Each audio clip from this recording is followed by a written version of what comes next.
언제나 필승! 네, 반갑습니다. 필승입니다. 반갑습니다. 자, 이번에 분석해드릴 자산은 골드 그리고 실버입니다. 일단 골드에 대해서는 제가 최근에도 한번 분석을 해드렸어요. 그 당시에 제가 장기 우상향이 확 실시된다고까지 좀 말씀을 드렸습니다. 그 이후에도 대략 한 4% 정도 이제 가격이 좀 오르고 있는 상황이고, 사실 증시가 특히 미국 증시가 좀 급락을 하고 있는 상황에서 골드 가격이 이렇게 상승해 준다는 것은 굉장한 기회로 작용할 수가 있는 거예요. 왜냐하면 골드를 통해서 수익을 보는 것도 있지만 지금의 증시가 하락을 하면서 우량 자산들을 훨씬 더 싼 값에 더 많은 수량을 많은 지분을 가져갈 수 있게 되기 때문입니다. 부자가 될 수 있는 가장 첫 번째 상황이 지금 만들어지고 있는 것이 아닌가, 개인적으로는 그렇게 보고 있습니다. 일단 한 2주 전쯤에 이제 골드와 은에 대해서 장기 우상향이 확실시 된다고까지 말씀드렸습니다. 지금 보시면 2월 24일에 말씀을 드린 것이고, 금, 은에 주목해야 할 때 장기 우상향 확실시라고까지 좀 공개적으로 말씀드렸고, 이후에 한 3% 이상, 한 4%가량 상승을 하고 있는 그런 모습이다, 이렇게 보시면 될 것 같습니다. 사실 저는 작년 9월 20일에 만약에 최악의 상황이 발생한다면 그것은 스태그플레이션이 될 것이다, 이렇게 말씀을 드렸습니다. 텔레그램 방을 통해서 제가 말씀을 드린 내용이고, 그 당시에 제가 말씀드린 것이 바로 이 금이에요. 금 가격이 9월 20일에 말씀을 드렸으니까 대략 한 이날이죠, 이날. 대략 한 이날에, 정확하게 이날 말씀드렸고, 이후에도 한 13%, 13% 정도 금값이 이제 상승을 하고 있는 그런 상황입니다. 사실 뭐 저 같은 경우에도 뭐 골드바와 실버바를 투자를 하면서, 특히 질문을 주신 우리 좋은마 기분하게 멤버분들에게는 제가 투자한 이제 공방을 좀 말씀을 드렸어요. 아마 전국에서 가장 저렴하게 골드바와 실버바의 실물을 매수할 수가 있었을 겁니다. 그러니까 가장 저렴하게 매수할 수 있다 보니까 굳이 ETF에 투자할 필요가 없겠죠. 그리고 최악의 상황으로 갔을 때, 유사 상황이라던가 이런 것들을 갔을 때에도 이 실물 자산을 가지고 있다는 것은 어마무시한 힘이 될 수가 있습니다. 그런 것들을 봤을 때에도 굉장히 좀 도움이 되고 있는, 사실상 꽤나 큰 수익을 주고 있는 그런 상황이다, 이렇게 보시면 될 것 같습니다. 그럼 최근에 주가가 가격이 이렇게 많이 올랐기 때문에 이제는 관심권에 좀 버려야 될 땐가, 금과 은에 대해서 관심을 가지지 말아야 될 땐가를 궁금해하실 수 있을 것 같아요. 저는 아니라고 보고 있습니다. 저는 여전히 지금의 골드와 실버는 다른 자산들에 비해서 굉장히 저평가되어 있지 않나, 이렇게 보고 있습니다. 물론 제 모든 영상은 매수, 매도, 추천, 리딩 절대 아닌 거 다들 알고 계시죠? 참고하시면 되겠습니다. 그럼 그 이유에 대해서 한번 말씀을 드려보겠습니다. 일단 이건 텔레그램 방에서 분석해드린 글이에요. 네, 최악의 상황 보시면, 최악의 상황이 발생한다면 역시 기회일 뿐 대응, 이렇게 좀 말씀을 드렸고, 작년 9월 20일에 말씀을 드린 내용입니다. 그대로 한번 보여드릴게요. 어차피 시간이 좀 지났고 이미 이 투자를 통해서 큰 수익을 내고 있기 때문에, 제가 말씀드렸죠. 저는 국내 주식도 그렇고요. 손실 중인 종목이 국내 주식 기준으로도 단 한 종목도 없습니다. 미국 주식 기준으로는 한 종목이에요. 딱 한 종목 손실 중이고 약손실 중이고, 국내 주식은 단 한 종목도 없습니다. 전부 다 수익 중입니다. 굉장히 좋은 상황을 지나고 있고, 계좌는 매일매일 신고가를 갈아치우고 있는 그런 상황입니다. 그러니까 증시가 폭락하고 있음에도 불구하고 제가 운용하고 있는 주식 포트폴리오는 굉장히 좋은 상황을 맞이하고 있다, 이렇게 생각하시면 될 것 같습니다. 자, 그럼 그 이유에 대해서 분석을 좀 해드리겠습니다. 자, 텔레그램 방에 가끔 말씀드리는 것이 있습니다. 이건 좋은마켓 분석의 텔레그램 방에 작년도에 제가 말씀드린 내용이고, 방을 한 번씩 옮길 때마다, 매달 방을 옮기죠. 방을 옮길 때마다 제가 긴 글은 모아놨다가 스크랩으로 다시 한 번 더 쭉 올려드립니다. 복습할 수 있도록 쭉 올려드려요. 처음 보신 분들도 이런 식으로 긴 글을 좀 읽어 나가시면 큰 흐름을 파악하는 데 매우 큰 도움이 될 것이라고 확신하고 있습니다. 인플레이션과 함께 금리는 결국 상승할 것이고, 이는 금리 인상을 일으키면서 시장은 발작할 것이다. 미국은 증시가 무너지면 패하며 중국은 부동산이 무너지면 패한다. 이 부분을 패스하겠습니다. 굉장히 장기적인 일이 될 수 있기 때문에 그런 것이에요.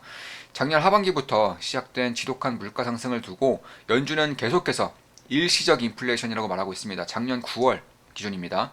저는 처음부터 일시적 인플레는 없다고 말씀드렸으며, 이는 미국 정부도 연준도 알고 있으나 미국의 몸집을 키우기 위해 의도적으로 이와 같이 발언하고 있다고 말씀드렸습니다. 그 예로 제닛 옐런의 발언과 행동을 분석해 드렸었죠. 한동안 보이지 않는 손이 아니라 보이는 손입니다. 이는 미중 패권 전쟁이 더욱 격화될수록 엮여있는 대부분의 국가들의 퍼질 트렌드이기도 합니다. 명심해야 할 점은 연준이 말하는 일시적 인플레이션이란 높아진 물가가 다시 하락, 그러니까 마이너스 물가가 아니라는 것입니다. 이미 지나간 물가 상승은 다시 되돌려지지 않으며 인플레가 0%까지 하락한다 한들 이미 높아진 물가로 인해 장기적인 인플레 시대로 돌입했다고 할 수 있습니다. 쉽게 말해 잔뜩 올라있는 각종 원자재, 농산물, 인건비 등의 가격이 다시금 예전으로 돌아갈 가능성은 거의 없으며 이에 따라 끝까지 눌려있는 금리가 지금 자리에 오래도록 있을 거라는 전망은 막기가 상당히 어렵다는 것입니다. 그리고 금리가 오른다는 것은 필히 수혜 섹터와 그리고 피해 섹터는 아닌다는 것입니다. 40년 만에 대전환기 시작점에 서 있다고 생각합니다.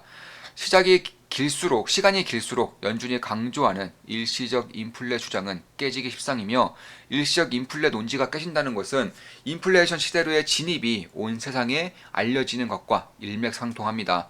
그 순간 9월 1일에 분석해드렸던 대표적 인플레 해지 자산인 금의 본격적인 대세 상승이 시작될 가능성이 높다고 생각합니다. 세계 최대 존엄인 미국 정부와 연준의 말을 왜 믿지 않느냐 묻는다면 고개를 돌려 2000년 IT 버블과 2008년 금융위기를 보라고 말씀드리고 싶습니다. 1997년 대한민국 IMF 사태도 마찬가지입니다. 문제가 터지기 직전까지 아무 문제가 없다고 거짓 발언을 계속했었죠. 그럴 수밖에 없는 것이 설사 리스크가 크지 않다고 하더라도 그들이 리스크를 인정하는 순간 시장이 패닉에 빠져 리스크가 현실화될 가능성이 높기 때문입니다. 그러기에 그들이 인플레이션 시대를 인정하는 순간 안 그래도 치솟은 각종 원자재들의 가격이 더 폭등할 것이며 원자재 가격의 장기 상승은 달러 가치의 장기 하락을 의미하기에 미국이 달가워할 리가 없습니다. 중국의 버블이 충분히 끼기 전에 발생하는 달러 가치의 대세 하락은 상대적 미국의 쇠약을 의미하며 이는 미중 패권 전쟁에 있어 치명적으로 작용할 수밖에 없기 때문입니다.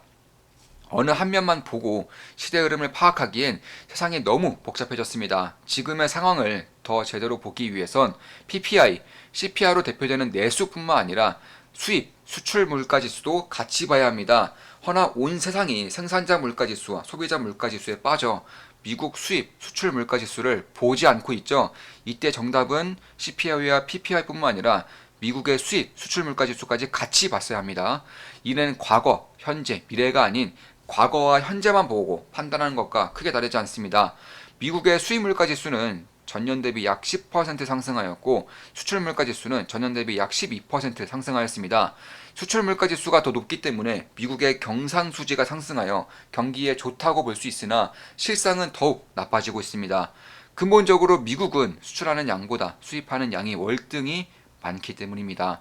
트럼프가 강도 높은 관세 규제를 통해 수입을 줄여 아무리 경상수지의 흑자를 도모하여도 딱히 좋아지지 않았던 이유 중 하나이기도 합니다. 결국 미국은 시스템상 경상수지의 적자가 당연시되는 국가이며 중간중간 몸집, 그러니까 부채를 줄이는 작업을 해야 하는데 미중 패권전쟁의 작업 시행의 리스크를 극도로 키우고 있습니다.